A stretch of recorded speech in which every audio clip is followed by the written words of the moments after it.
5 seconds. Start. The principles laid down in the said decision cannot have any application in the present case, although the decision rendered in this case in the decision under the Arbitration and Conciliation Act 1996. Taking into consideration the arguments of the appellant, it is necessary to mention here that the court does not have any power to extend the time under the Act, unlike Section 28 of the 1940 Act, which had such a provision. The court has therefore been denuded of the power to enlarge time for making and publishing an award.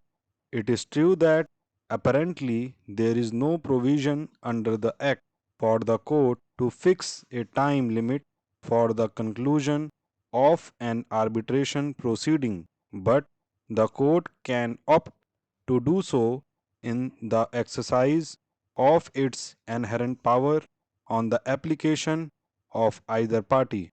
Where, however, the arbitration agreement provide the procedure for enlargement of time and the parties have taken recourse to it and consented to the enlargement of time by the arbitrator, the court cannot exercise its inherent power in extending the time fixed by the parties in the absence of the consent of either of them. The counsel for the appellant further contended that the High Court could not have terminated the mandate of the arbitrator. With reference to the contention made by the appellant that the arbitrator, having concluded the proceedings, could not be said to have failed to act so as to attract the provisions of Section 14 of the Act, which will call for termination of the arbitration proceedings. It is pertinent to mention here that the arbitrator had not concluded the proceedings as had been agreed to by the parties within the time fixed for doing so. It is an established statement that the said mandate of the arbitrator was terminated only because of the fact that the arbitrator, having failed to conclude his proceedings within time, did not warrant to be continued as an arbitrator in the absence of the consent. It is clear that the arbitrator had extended the time provided to it without any concrete reasons whatsoever, and thus his mandate was liable to be terminated. Subsection 1b further states that the mandate of an arbitrator shall also stand to be terminated if he withdraws or the parties agree to the termination. From the perusal of the records and the submissions of the parties, we observed that the mandate of the arbitrator was extended by an agreement between the parties. Thus, it can be construed that the parties had not agreed to the extension of the mandate of the arbitrator, failing which the mandate was automatically terminated.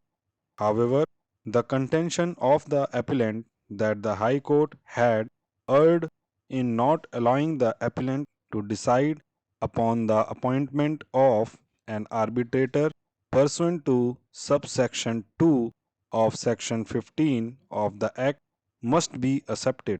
In this connection, it would be appropriate to refer to the relevant portion of the impugned judgment of the High Court, which gives an elaborate observation on the above mentioned issue raised by the appellant. Arbitration is an informal, quick, and easy alternative mode of adjudication of disputes by agreement of the parties. This court clause was invoked way back in May 1996 and almost 10 years have expired since then. The appointment of successive arbitrator by the chairman cum managing director of the respondent has only resulted in delay. When the mandate of an arbitrator is terminated on the ground of delay, the rules applicable to the appointment of the arbitrator are to apply to the appointment of a new arbitrator. It would, however, be a mockery of justice if every time the mandate of an arbitrator was terminated or the arbitrator resigned or otherwise became unable to proceed, the parties were to start from scratch by invoking the arbitration clause. Once the mandate of the arbitrator terminates, the person required to appoint arbitrator is required to fill up the vacancy with utmost expedition, failing which the provision of Section 11 of the 1996 Act would be attracted. In the instant case, as per the arbitration agreement, the chairman cum managing director was required to appoint a new arbitrator in case the arbitrator became unable to continue, whatever be the reason. A bare reading of the scheme of Section 11 shows that the emphasis is on the terms of the agreement being adhered to and or given effect as closely as possible. In other words, the court may ask to do what has not been done. The court must first ensure that the remedies provided for are exhausted. It is not mandatory for the Chief Justice to appoint the arbitrator.